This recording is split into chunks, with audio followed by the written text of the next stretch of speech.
Hello साथियों, कैसे हैं आप सभी? मैं सागर एक बार फिर से आपके अपने पापा कटोला 365 में स्वागत करता हूं। जैसा कि हमने कल देखा था लास्ट क्लास में, भूगोल की क्लास थी हमारी और इसमें हमने भारत के अक्षांशीय देशांतरी विस्तार के बारे में समझा था। आज हम इसके आगे डिस्कस करेंगे आपसे और इसमें जो भी क्वेश्चंस बनेंगे उनको लेके भी डिस्कस करेंगे। देखिए आज आज हमारा जो टॉपिक रहने वाला है बेटा, वो रहने वाला है भारत की स्थिति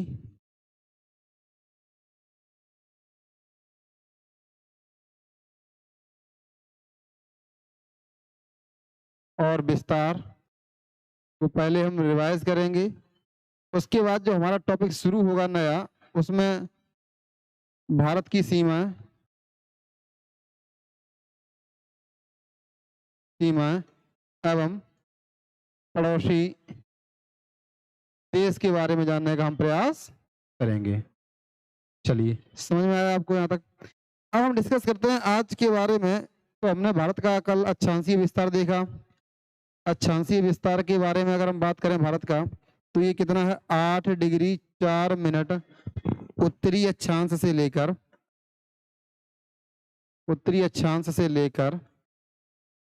37 डिग्री 6 मिनट उत्तरी अक्षांश तक। उत्तरी अक्षांश तक।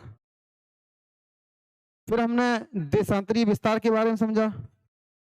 इसका देशांतरीय विस्तार कैसा होता है? देशांतरीय विस्तार तो ये 68 डिग्री 7 मिनट पूर्वी देशांतर से लेकर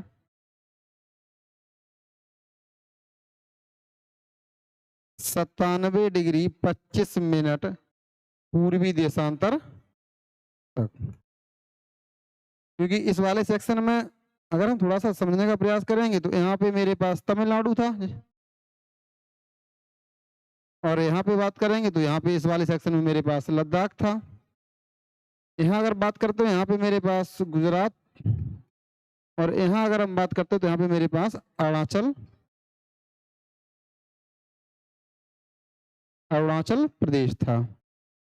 ठीक है, और हम आज आगे समझने का प्रयास करेंगे इसमें कि भारत की सीमाओं को लेके क्या विवादास्पद सीमाएं हैं या भारत की सीमाएं किन किन पड़ोसी देशों से लगती हैं, भारत की स्थलीय सीमा का विस्तार या भारत की जलीय सीमा का विस्तार, इन सब की लंबाइयों के बारे में डिस्कस करेंगे आपसे और आगे डिस्कस करेंगे इसमें चल क्या रहा था देखेंगे।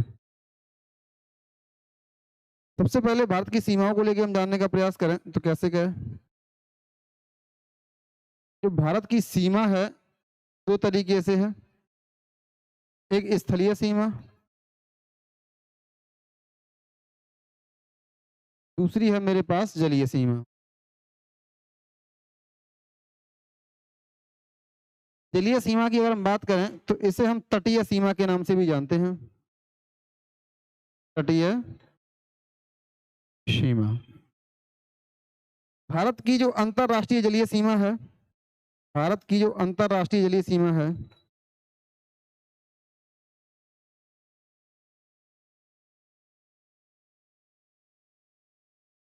वो दो देशों के साथ लगती है। एक मेरे पास मालदीव है, दूसरा मेरे पास श्रीलंका है। क्लियर? और तटीय सीमा की अगर हम बात करें तो ये भारत के कुल तटीय राज्य कितने हैं? अगर हम स्थलीय सीमा के बारे में समझने का प्रयास करें तो स्थलीय सीमा या ऐसे हम कह सकते हैं भारत की अंतरराष्ट्रीय सीमा, भारत की अंतरराष्ट्रीय सीमा। और अंतरराष्ट्रीय सीमा सिर्फ इसलिए कहते हैं क्योंकि भारत की जो स्थलीय सीमा है वो किसी न किसी देश की सीमा को स्पर्श करती है। तो किन किन देशों को स्पर्श करती है वो भी जानने का प्रयास करेंगे हम सीक्वेंस में लिखेंगे। सबसे ज्यादा सीमा किसका स्पर्श करती है, फिर सबसे कम सीमा किसके साथ स्पर्श करती है। चलिए देखते हैं कौन कौन से देश हैं। बांग्लादेश,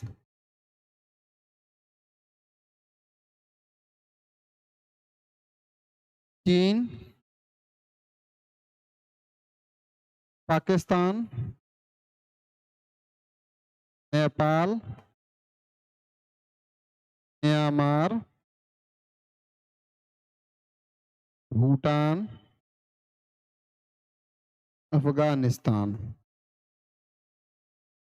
अब क्वेश्चन यहाँ से ये बनता है कि सर इनकी सीमा भारत के साथ कितने कितने किलोमीटर लगती है या किन किन राज्यों को ये सीमा स्पर्श करती है। तो अभी हम मैप के माध्यम से भी समझने का प्रयास करेंगे। पहले हम समझेंगे कुल सीमा कितनी कितनी लगती है। इसकी सीमा लगती है 4096.6 किलोमीटर। चीन की सीमा लगती है 3488 किलोमीटर। इसकी सीमा लगती है 3323 किलोमीटर। इसकी सीमा लगती है 1751 किलोमीटर और इसकी सीमा लगती है नेपाल की 1643 किलोमीटर। भूटान के साथ 699 किलोमीटर की सीमा स्पर्श होती है। अफगानिस्तान के साथ 106 किलोमीटर की सीमा स्पर्श होती है। तो यहाँ से एक क्वेश्चन और भी बन गया हमारा अच्छा सा कि भारत की सबसे ज्यादा लंबी अंतरराष्ट्रीय सीमा किस देश के साथ स्पर्श होती है। तो सबसे ज्यादा अंतरराष्ट्रीय सीमा लंबी है वो भारत की बांग्लादेश के साथ स्पर्श होती है। इसका सबसे लंबी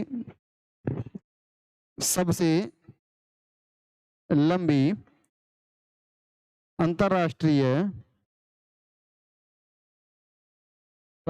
स्थलीय सीमा।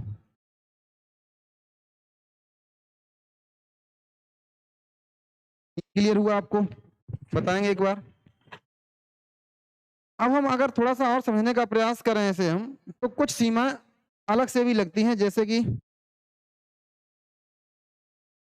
स्टेप से ये भारत का प्रायद्वीपीय हिस्सा है। प्रायद्वीप किसे कहते हैं? ऐसा कोई भूभाग जो 3 ओर जल से घिरा हुआ, उसे हम प्रायद्वीप के नाम से हम जानते हैं। ये कैसे 3 ओर घिरा हुआ है? तो ये वाला बेटा इस साइड में अरब सागर है, अरब सागर है। ये मेरे पास नीचे हिंद महासागर है।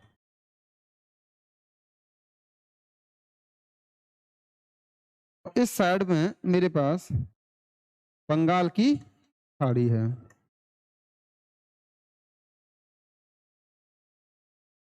अगर भारत के पश्चिम की बात करें तो भारत के पश्चिम में अरब सागर है, दक्षिण में हिंद महासागर है और इधर पूर्व की बात करें तो इधर क्या बंगाल की खाड़ी है।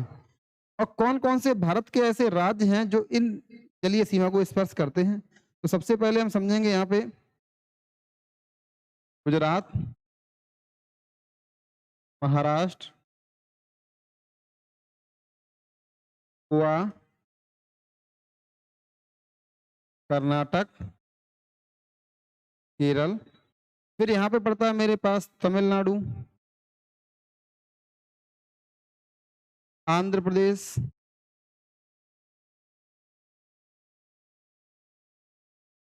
उड़ीसा और पश्चिम बंगाल। और क्या है? पश्चिम बंगाल है।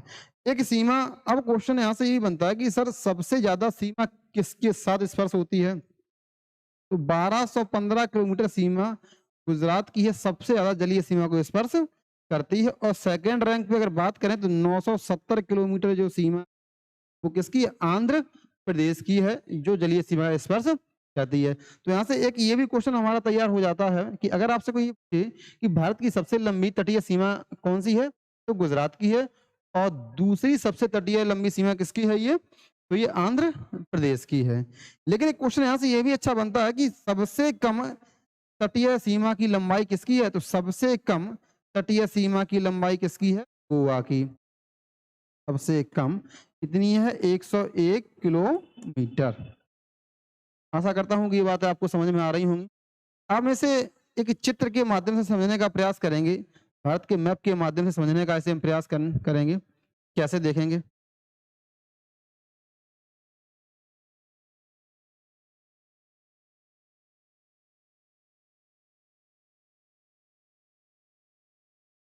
ये भारत का मानचित्र है और भारत के मानचित्र में सबसे पहले हम तटीय सीमा की बात करेंगे। तटीय सीमा की बात करेंगे तो यहाँ पे मेरे पास गुजरात, यहाँ पे मेरे पास गुजरात, फिर ये महाराष्ट्र, फिर ये यहाँ पे मेरे पास पड़ेगा और ये वाला एरिया पड़ेगा कर्नाटक का, और यहाँ पे ये पड़ेगा केरल वाला एरिया। क्लियर। दूसरा क्वेश्चन यहाँ से ये वाला एरिया बनता है तमिलनाडु का, ये वाला एरिया है आपके आंध्र प्रदेश का, और ये एरिया है मेरे पास उड़ीसा का, और इसके बाद ये पड़ेगा आपका पश्चिम बंगाल। क्लियर हुआ। अब थोड़ा और समझने का प्रयास करें हम, तो सबसे लंबा तटीय रेखा किसकी बताई थी हमने आपको? तो सबसे लंबा तट किसका है? ये गुजरात का। सबसे लंबा तट। सबसे छोटा किसका है? गुजरात का तट। सबसे छोटा। दूसरा सबसे लंबा तट किसका है? दूसरा सबसे लंबा तट। क्लियर हुआ ये? ठीक है, ये बात आपको समझ में आ रही होगी यहाँ तक। थोड़ा हम और समझने का प्रयास करें, अगर इस वाले को और आगे समझने का प्रयास करें। कुछ सीमाएं मेरे पास होती हैं, सामुद्रिक सीमाएं होती हैं, जिन्हें हम प्रादेशिक सीमा या संलग्न क्षेत्र या अनन्य आर्थिक क्षेत्र के नाम से हम जानते हैं। ये बात आपको समझ में आ रही होगी, देखेंगे कैसे। मेरे पास प्रायद्वीपीय भारत है। इस प्रायद्वीपीय भारत में हम कैसे कैसे समझने का प्रयास करेंगे। शुरुआत के 12 नॉटिकल मील तक, कितना? 12 नॉटिकल मील का जो एरिया है, इस वाले क्षेत्र को कहा जाता है प्रादेशिक क्षेत्र। इसे क्या कहते हैं? इसे जानते हैं हम लोग प्रादेशिक सीमा। प्रादेशिक सीमा के नाम से जानते हैं। अब इसके बाद दूसरा एरिया पड़ता है मेरे पास, ये जो एरिया है ये 24 नॉटिकल मील तक का है। ये 24 नॉटिकल मील तक का एरिया है, और 24 नॉटिकल मील तक के एरिया को हम कहते हैं संलग्न क्षेत्र। इसे हम कहते हैं संलग्न क्षेत्र। एक क्षेत्र और पड़ता है मेरे पास, वो पड़ता है 200 नॉटिकल मील वाला। ये कौन सा एरिया है? 200 नॉटिकल मील का है। 200 नॉटिकल मील वाले एरिया को कहते हैं हम लोग अनन्य आर्थिक क्षेत्र। इसे हम क्या कहते हैं? अनन्य आर्थिक क्षेत्र। अब क्वेश्चन ये बनता है कि सर इनका रोल क्या है, कैसे कैसे है? तो बता दें आपको, थोड़ा सा समझाने का प्रयास करते हैं। यहाँ पे इस वाले सेक्शन में भारत पूर्ण रूप में क्या करेगा? साफ सफाई करने का इसको अधिकार होता है इस वाले सेक्शन में। अगर कोई विदेशी जहाज भारत की संलग्न सीमा में प्रवेश करता है तो भारत को क्या देता है? टैक्स देगा। इस वाले एरिया में भारत अपने अनुसंधान केंद्र क्या करेगा? स्थापित करेगा। क्या करेगा? यहाँ पे अनुसंधान केंद्र स्थापित करता है। तो आई होप हमारी बातें आपको समझ में आ रही हूँ। क्लियर हुआ? अगर हम और समझने का प्रयास करें तो इसके बाहर का जो एरिया है, इसके बाहर का जो एरिया, इसे हम कहते हैं वाह्य क्षेत्र। इसे वाले के एरिया कहते हैं हम वाह्य क्षेत्र। और इस वाले सेक्शन में सभी देशों का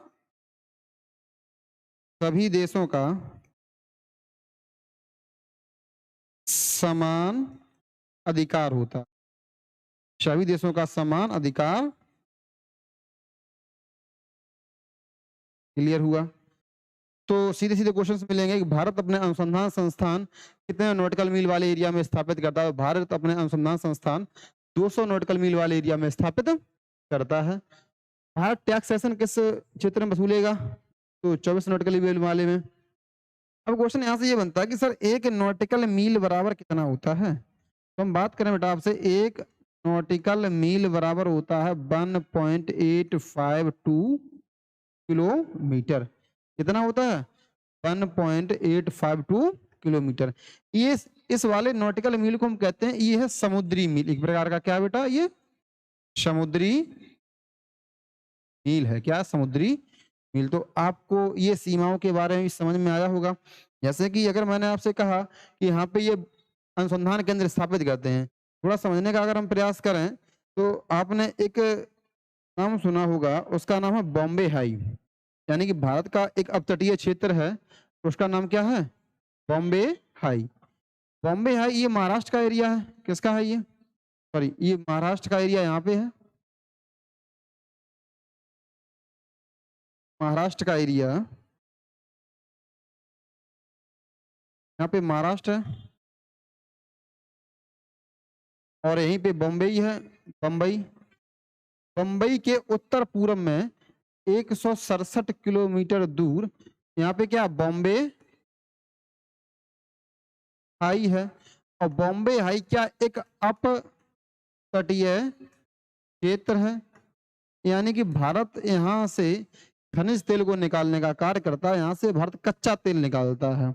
भारत यहाँ से क्या निकालता है? कच्चा तेल निकालता है, क्रूड ऑयल निकालता है। इस कच्चे तेल को रिफाइनरी तक ले जाया जाता है, जिसे हम तेल परिशोधन शाला कहते हैं। इसे हम कहाँ ले जाते हैं? तेल परिशोधन शाला तक ले जाते हैं। और तेल परिशोधन शाला में ही क्या होता है कि उससे डीजल, मिट्टी का तेल, पेट्रोल एक्सेट्रा, इस टाइप से काफी सारी चीजों को निकाला जाता है। तो ये समझ में आ गई होगी हमने आपसे क्या कहा था। भारत अपने अनुसंधान संस्थान 200 नॉटिकल मील वाले एरिया में स्थापित करता है।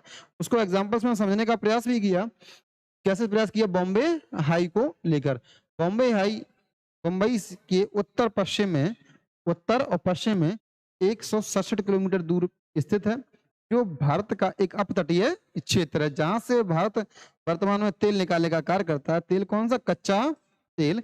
और इसी कच्चे तेल को तेल परिशोधन शालाओं तक, जिसे हम आम भाषा में रिफाइनरी के नाम से हम जानते हैं, और वहां ले जाने का, इसमें डीजल अलग निकालते हैं, मिट्टी का तेल अलग निकालते हैं और पेट्रोल अलग निकालते हैं। ये बात आपको समझ में आ गई। तो ये सीमाओं को लेके सीन था थोड़ा सा। भारत की तटीय सीमा कौन कौन सी थी। अब थोड़ा सा और समझने का प्रयास करेंगे, हम थोड़ा सा और समझेंगे।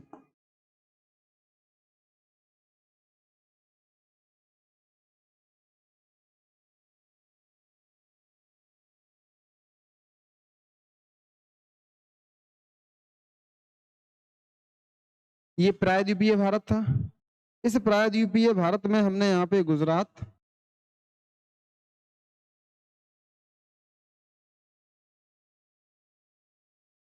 महाराष्ट्र, गोवा, कर्नाटक, केरल, तमिलनाडु, आंध्र प्रदेश, उड़ीसा और पश्चिम बंगाल को जाना था हमने। क्लियर हुआ? अब इन तटीय राज्यों की तटीय सीमाओं के कुछ अलग अलग नाम हैं। उन नामों के बारे में डिस्कस करेंगे आपसे हम। तो देखेंगे, अगर हम थोड़ा सा समझने का प्रयास करें तो गुजरात से लेकर महाराष्ट्र के दमन दीव तक के क्षेत्र को अलग नाम से जानते हैं। दमन दीव से लेके गोवा तक के अलग क्षेत्र को नाम से जानते हैं हम। और गोवा से लेके कर्नाटक के न्यू मंगलौर तक के क्षेत्र को अलग नाम से जानते हैं। और न्यू मंगलौर से लेके यहाँ केरल तक के तटीय क्षेत्र को अलग नाम से हम जानते हैं। अब किन किन नामों से जाना जाता है इसके बारे में बात करने का प्रयास करेंगे हम। सबसे पहले मेरे पास पड़ता है ये काकरा पार तट। कौन सा तट पड़ता है बेटा? इस वाले एरिया कहते हैं काकरा पार तट के नाम से जानते हैं। यानी गुजरात से लेकर दमन द्वीप तक के क्षेत्र को काकरा पार तट कहते हैं। महाराष्ट्र के दमन द्वीप से लेकर गोवा तक के क्षेत्र को हम कोंकण तट के नाम से, किसके नाम से जानते हैं हम लोग? इसे हम कोंकण तट के नाम से जानते हैं। और गोवा से लेकर कर्नाटक के न्यू मंगलौर तक के क्षेत्र को हम कन्नड़ तट के नाम से जानते हैं। और न्यू मंगलौर से लेके केरल तक के क्षेत्र को जानते हैं मालाबार तट के नाम से जानते। क्लियर हुआ। अब इधर का क्या रोल है सर, इधर वाला बता दीजिए। हमने कहा बिल्कुल। इस वाले की अगर हम बात करें तो तमिलनाडु से लेके आंध्र प्रदेश के विशाखापट्टनम तक, विशाखापट्टनम तक के क्षेत्र को हम लोग कोरोमंडल तट, कोरोमंडल तट, विशाखापट्टनम से लेकर उड़ीसा में महानदी के मुहाने तक, महानदी के मुहाने तक के एरिया को हम उत्तरी सरकार का तट, उत्तरी सरकार का तट कहते हैं। तो हमने क्या क्या जान लिया, भारत की तट जान ली, कौन कौन से तट होते हैं। क्लियर हुआ ये सब। तो गुजरात से लेकर महाराष्ट्र के दमन द्वीप तक काकरापार तट है, और दमन द्वीप से लेकर गोवा तक के क्षेत्र को कोंकण तट कहते हैं, और गोवा से लेकर कर्नाटक के न्यू मंगलौर तक के क्षेत्र को हम कन्नड़ तट कहते हैं।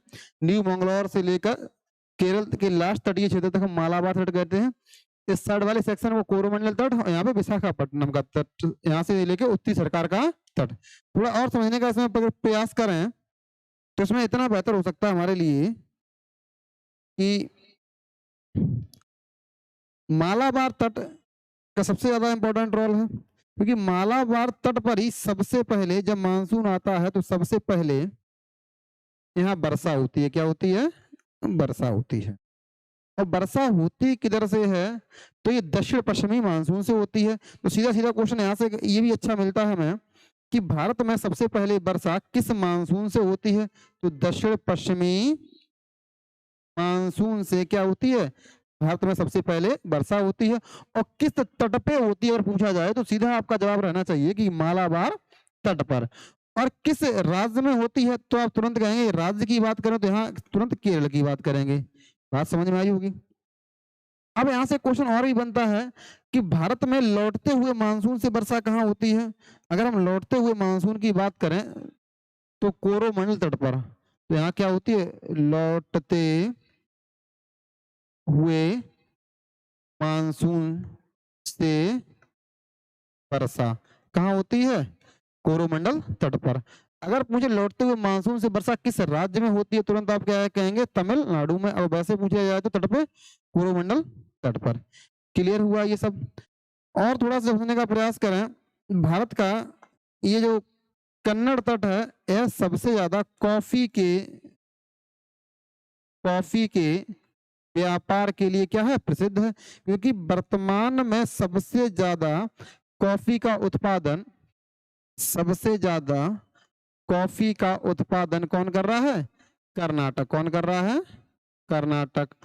और कर्नाटक टॉप रैंक पे इंडिया में कॉफी के उत्पादन में। इस टाइप से हम ऐसा मान लेते हैं कि ये जो कन्नड़ तट है ये कॉफी के निर्यात के लिए या इसके व्यापार के लिए जाना जाता है। इसी तरीके से एक मेरे पास और भी है यहाँ पे काकरापार तट। और काकरापार तट है ही, साथ में एक मेरे पास गुजरात में काकरापार परमाणु संयंत्र भी है। तो कुछ लोग ये सोच रहे होंगे सर काकरापार तट भी होता है, तो एक काकरापार परमाणु संयंत्र भी है। और परमाणु संयंत्र की बात करें तो परमाणु संयंत्र के भारत में जो जनक हैं वो डॉक्टर होमी जहांगीर भाभा है। कौन है, डॉक्टर होमी जहांगीर भाभा। अगर परमाणु संयंत्र के जनक की बात कर दें हम,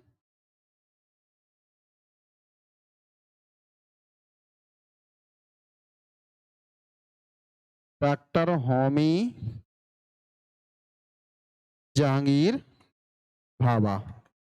क्लियर। चलिए थोड़ा अब हम बात करते हैं सभी राज्य, जो राज्य हैं किन किन देशों के साथ स्पर्श करते हैं। तो हमने आपको बताया भी था कि इस वाले मैप के अकॉर्डिंग देखने का अगर हम प्रयास करेंगे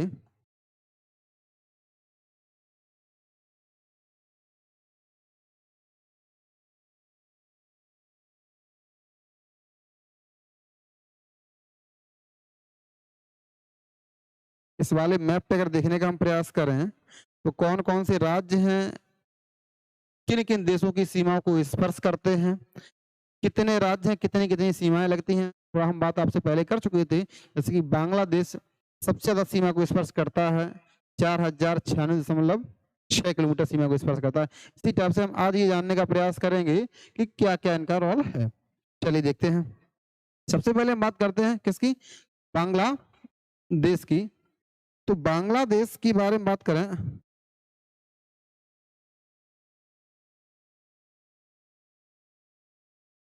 बांग्लादेश 4096.6 किलोमीटर सीमा को क्या करता है, स्पर्श करता है। कितने राज्यों को स्पर्श करता है, तो यह भारत के 5 राज्यों की सीमा को स्पर्श करता है। इसमें कौन कौन से हैं, पश्चिम बंगाल, असम, मेघालय, त्रिपुरा और मिजोरम। पश्चिम बंगाल है, असम है, मेघालय है, त्रिपुरा है और मिजोरम है। अब देख लो कौन कौन से 5 राज्य इसमें मैप में देखने का प्रयास करेंगे हम। पश्चिम बंगाल, उसके बाद हम असम, फिर हम मेघालय की बात करेंगे, फिर त्रिपुरा की बात करेंगे और फिर ये मिजोरम की बात करेंगे। इस टाइप से ये कुल भारत के 5 राज्य बांग्लादेश की सीमा को स्पर्श करते हैं। पश्चिम बंगाल, असम, मेघालय, त्रिपुरा, मिजोरम। सीमा कितनी स्पर्श करते हैं, 4096 किलोमीटर।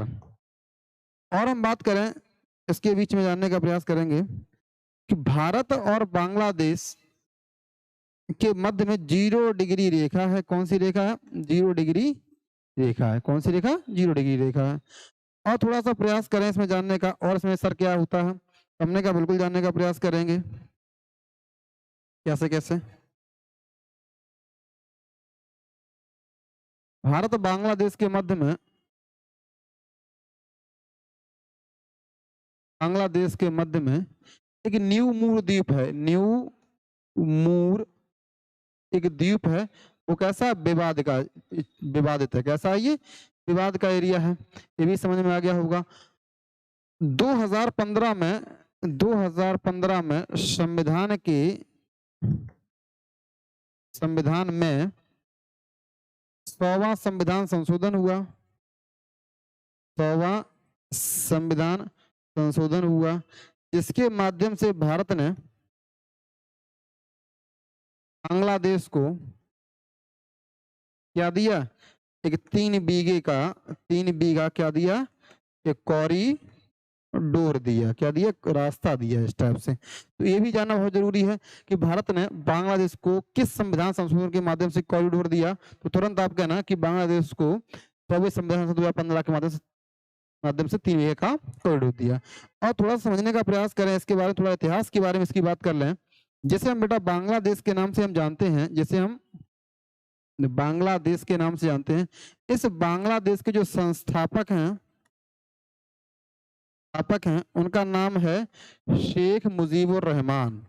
शेख मुजीबुर रहमान। इन्हें बंगबंधु के नाम से भी जाना जाता है। इन्हें बंधु के नाम से भी जाना जाता है। और यही क्या है, बांग्लादेश के संस्थापक हैं।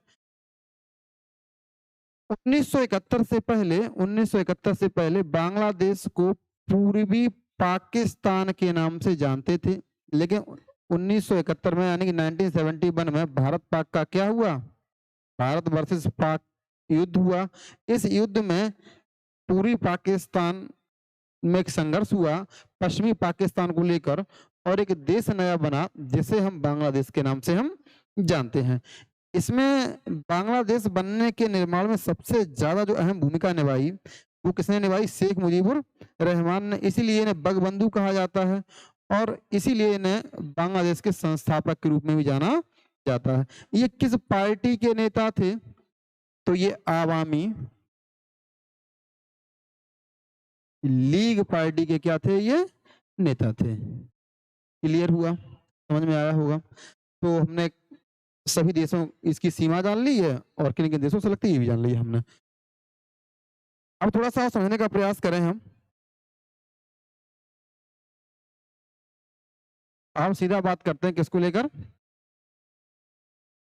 चीन को लेकर, किसको लेकर बात करेंगे हम? चीन को लेकर। देखिए अब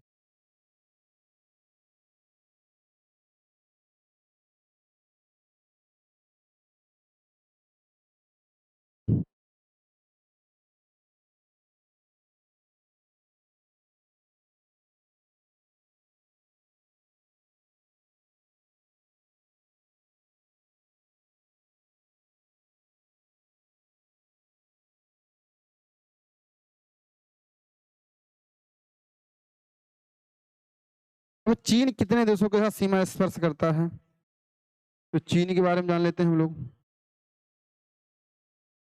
चीन के साथ सीमा लगती है भारत की 3488 किलोमीटर। कितने राज्यों से स्पर्श करता है? तो आप देख पाएंगे कि 31 अक्टूबर 2019 को जब जम्मू कश्मीर का क्या हो गया, विभाजन हो गया, तो विभाजन के पश्चात एक लद्दाख बन गया और एक क्या बन गया, जे एंड के, जम्मू कश्मीर। और दोनों के दोनों ही स्टेट कैसे बन गए? यूटी यानी कि केंद्र शासित प्रदेश, यूनियन टेरिटरी। उस दिन से क्या हुआ, इससे पहले चीन की सीमा के साथ 5 राज्य स्पर्श होते थे, लेकिन इस दिन के बाद चीन की सीमा के साथ कितने राज्य स्पर्श हो रहे हैं आप लोग स्वयं देखेंगे। जिसमें हमने देखा सबसे पहले लद्दाख, ये चीन है, लद्दाख 1 2 3 4 और 5। तो कितने स्टेट स्पर्श हो रहे हैं? 5। तो 5 स्पर्श हो रहे थे, तो कौन कौन से हैं देखे हमने। सबसे पहले हमने लद्दाख के बारे में देखा, लद्दाख के बारे में। उसके बाद हमने हिमाचल प्रदेश, फिर हमने उत्तराखंड, फिर हमने जाना सिक्किम, और सिक्किम के बाद मेरे पास लास्ट में पड़ता अरुणाचल प्रदेश, अरुणाचल प्रदेश। तो यहाँ से एक सीख और मिली हमें कि चीन के साथ भी भारत के 5 राज्य सीमा स्पर्श करते हैं। अब क्वेश्चन यहाँ से ये बनता है कि सर भारत और चाइना के मध्य में कौन सी रेखा है? भारत और चाइना के मध्य में कौन सी रेखा है?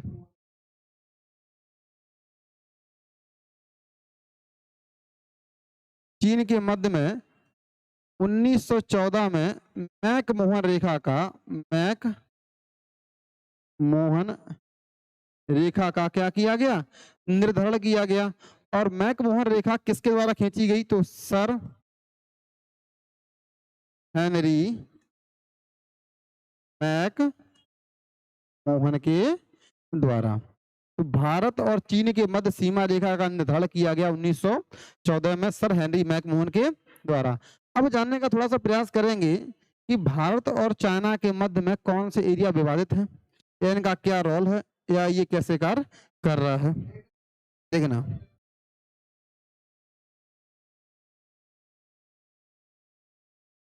सिक्किम में एक दर्रा पड़ता है, उसका नाम है नाथुला।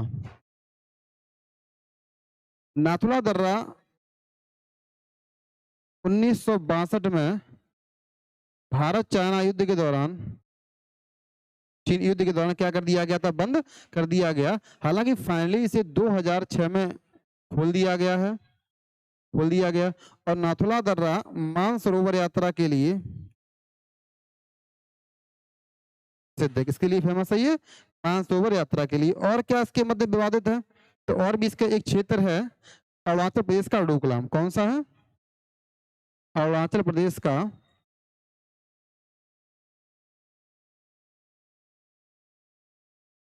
डोकलाम वाला एरिया भी कैसा विवादित है? कैसा है ये?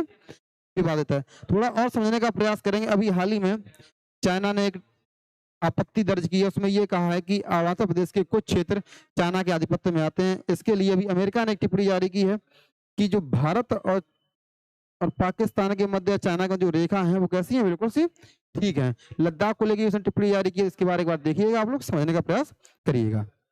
चलिए, क्लियर हुआ। अब हम बात करते हैं किसको लेकर?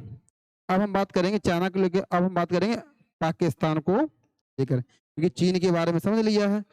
तो अब देखते हैं पाकिस्तान को लेकर, देखेंगे एक बार। ये सारी बातें आप लोग नोट करते रहिएगा।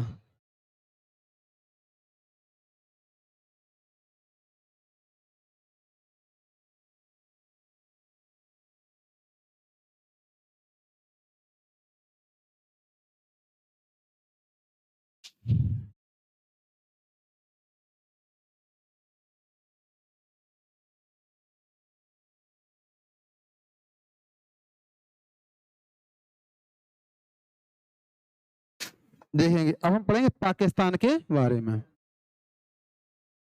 पाकिस्तान के बारे में, तो पाकिस्तान से भारत के कौन कौन से स्टेट स्पर्श होते हैं वो समझने का प्रयास करेंगे। ये है पाकिस्तान, और कौन कौन से स्टेट स्पर्श होते हैं वो देखेंगे। सबसे पहले लद्दाख, ये स्पर्श हो रहा है यहाँ पे, एक लद्दाख, दो जम्मू कश्मीर, तीसरा पंजाब, चौथा राजस्थान, और पांचवा कौन सा आपका, गुजरात। तो सबसे पहले हम किसे देखेंगे, सबसे पहले लद्दाख के बारे में। लद्दाख, फिर मेरे पास जम्मू कश्मीर, फिर मेरे पास पंजाब,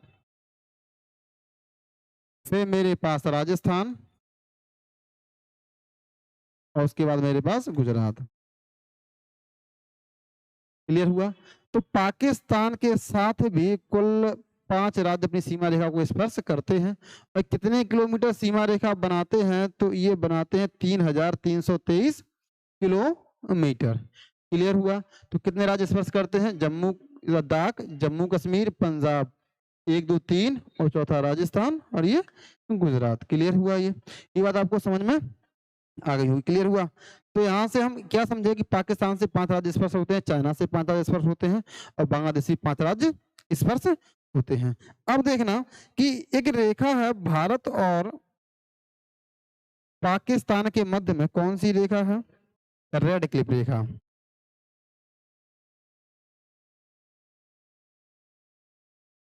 क्लिप रेखा। हुआ क्या कि 15 अगस्त 1947 को हमारा भारत क्या हुआ, आजाद हुआ। इससे ठीक एक दिन पहले 14 अगस्त 1947 को मध्य रात्रि में पाकिस्तान भारत से अलग हो गया। पाक भारत से क्या हो गया, अलग हो गया। इसके बाद 17 अगस्त 1947 को एक बॉर्डर कमीशन का गठन किया गया। बॉर्डर कमीशन का गठन किया गया। इस बॉर्डर कमीशन के अध्यक्ष थे, इस बॉर्डर कमीशन के जो अध्यक्ष थे उनका नाम था सिरिल रेडक्लिफ। Cyril Radcliffe.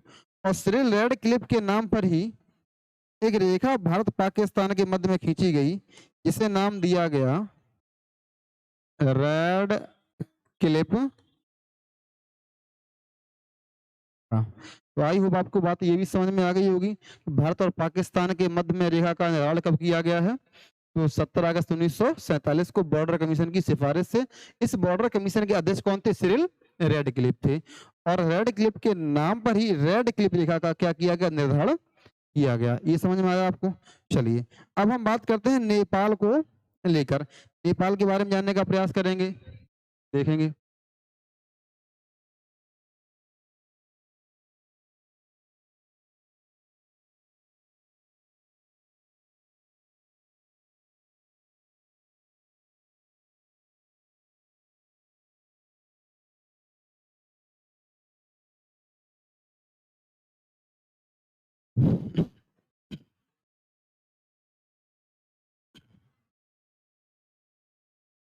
ये हमारे पास यहाँ पे नेपाल है।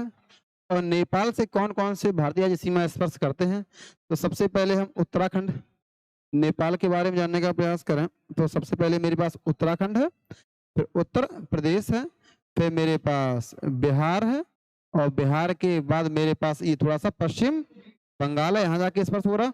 और ये कौन सा, सिक्किम है। तो उत्तराखंड स्पष्ट दिख रहा है, उत्तर प्रदेश भी स्पष्ट दिख रहा है, बिहार भी दिख रहा है। लेकिन पश्चिम बंगाल जो ये यहाँ से ऐसे जाके ये स्टेप से यहाँ स्पर्श हो रहा है, ये पश्चिम बंगाल है, और ये यहाँ पे क्या है, सिक्किम है। तो कौन कौन से राज्य स्पर्श हो रहे हैं, सबसे पहले हम देखेंगे नेपाल के बारे में। नेपाल की सीमा लगती है 1751 किलोमीटर। किन किन राज्यों से स्पर्श होती है? तो उत्तराखंड से सबसे पहले जानेंगे हम, फिर उत्तर प्रदेश से,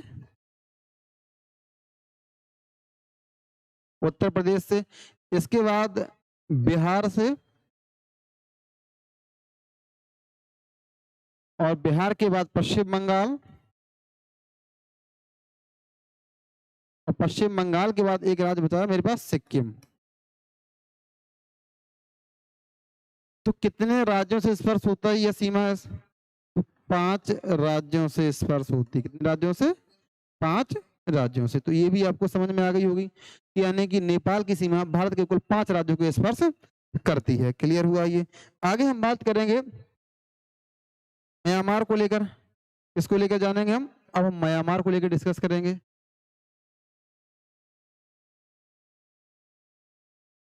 म्यांमार की सीमा रेखा के बारे में जानने का प्रयास करेंगे हम।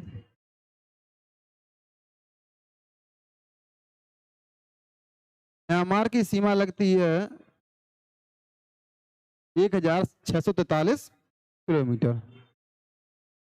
कितनी है? 1643 किलोमीटर।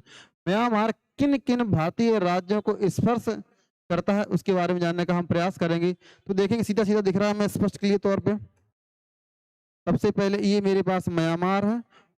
अरुणाचल प्रदेश की सीमा यहाँ स्पर्श हो रही है, नागालैंड की, मणिपुर की और मिजोरम की। तो अरुणाचल प्रदेश,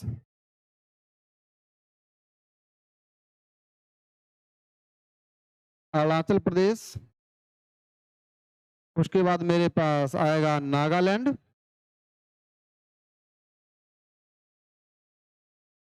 नागालैंड के बाद आएगा मेरे पास मणिपुर, मणिपुर के बाद मेरे पास क्या आएगा? मिजोरम। कुल सीमा रेखा कितनी स्पर्श हो रही है? 1643 किलोमीटर। कितनी हो रही है? 1643 किलोमीटर। देखना मणिपुर में एक दर्रा है, तुजू दर्रा। मणिपुर में एक दर्रा है, तुजू दर्रा। से किसे जोड़ने का कार्य करता है? वो भारत और म्यांमार को जोड़ने का कार्य करता है। ये भारत म्यांमार को जोड़ने का कार्य करता है। इसको भी ध्यान रखेंगे। थोड़ा सा और जानेंगे कि एक शब्द सुना होगा आपने, रोहिंग्या शरणार्थी। एक शब्द नाम सुना है आपने, रोहिंग्या शरणार्थी। रोहिंग्या शरणार्थी, इनका क्या रोल है? तो अभी हाल ही की बात, आपने कुछ सालों पहले, 2-4 साल पहले आपने सुना होगा कि रोहिंग्याओं का बहुत बड़ा मुद्दा रहा। तो रोहिंग्या शरणार्थियों के लिए भारत और म्यांमार ने संयुक्त रूप से एक ऑपरेशन चलाया। उसका नाम है ऑपरेशन ऑल आउट। कौन सा ऑपरेशन है? ऑपरेशन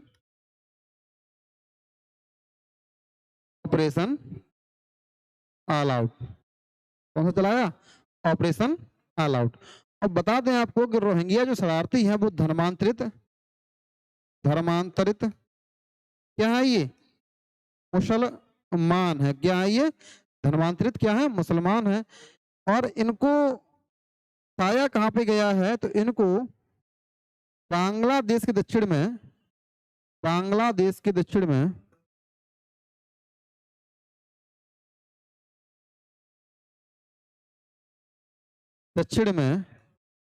एक द्वीप है, उसका नाम है चार बसान।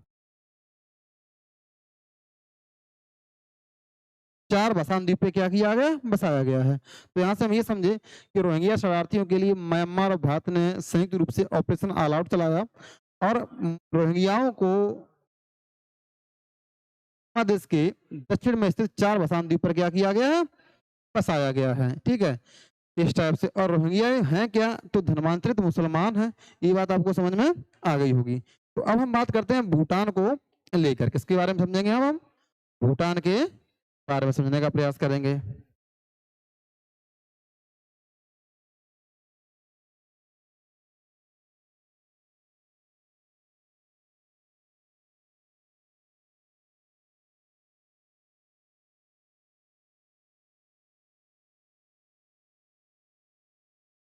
हम किसके बारे में बात करेंगे? भूटान के बारे में। भूटान को कौन कौन से राज्य स्पर्श करते हैं?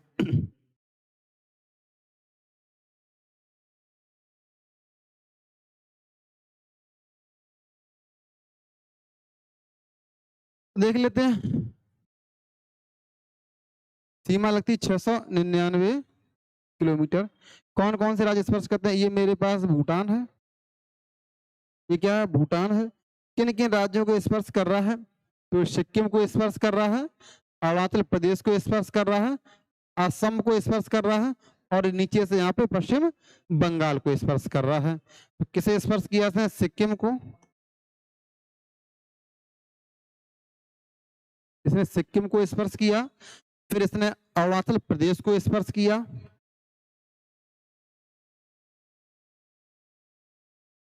अरुणाचल प्रदेश को इसने स्पर्श किया, और अरुणाचल प्रदेश को स्पर्श करने के बाद इसने असम को स्पर्श किया,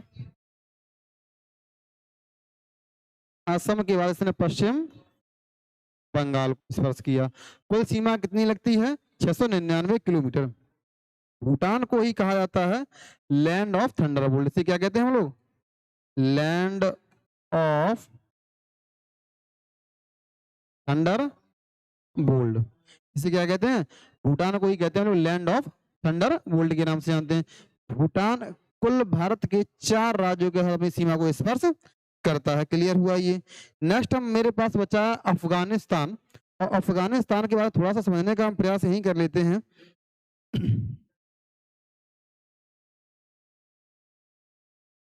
अफगानिस्तान के बारे में थोड़ा समझने का हम प्रयास करें।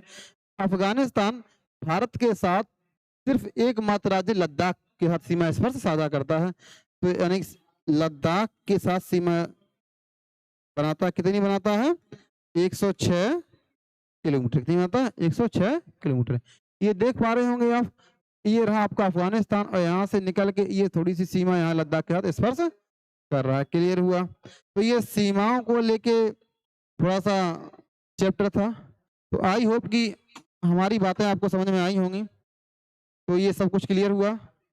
तो इसी के साथ हम एक क्लास कल सीमाओं को लेकर और करेंगे। तब तक पढ़ते रहिए, मुस्कुराते रहिए। जय हिंद, जय भारत।